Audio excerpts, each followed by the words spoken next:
ఈ అపోస్తులు ఎవరో తెలుసా? వీరు పంపబడిన వారు, వీరు పిలవబడిన వారు, దేవుని చేత ఏర్పాటు చేయబడి మోకాల మీద ఉండి ఉపవాసం ఉండి దేవుని యొద్ద నుండి మన్నాను సంపాదించుకొని సంఘానికి బయలుపరచువారే అపోస్తులు. ప్రభు మాటను చాలా స్పష్టంగా ఉపదేశముతో కూడిన మర్మములను బోధించాలంటే అపోస్తులకే సాధ్యమవుతుంది. నేను చెప్పగలను, యేసన్న గారు అపోస్తులుడు. నేను ధైర్యముగా చెప్పగలను, నా తండ్రి అపోస్తులుడు. మరింత ధైర్యముగా చెప్పగలను, సురేష్ అన్న అపోస్తులుడు. వారు చదువుకొని సంఘాలు కట్టలేదు, వారు విదేశాలకు వెళ్లి సంఘాన్ని కట్టలేదు. వారు ఎలా కట్టినారో తెలుసా?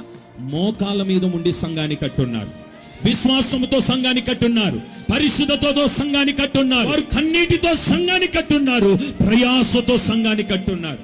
అందుకని ఈ సంఘాలు నిలబడ్డాయి. ఈ రోజు అది గ్లోరియస్ మినిస్ట్రీసే కానీ, హోసన్నా పెంటెకోస్ట్లే కానీ, హోసన్నా మినిస్ట్రీసే కానీ ఈ రోజుకి నిలబడిందంటే వారు అపోస్తుల చేత పునాది వేయబడిన సంఘాలు ఇవి.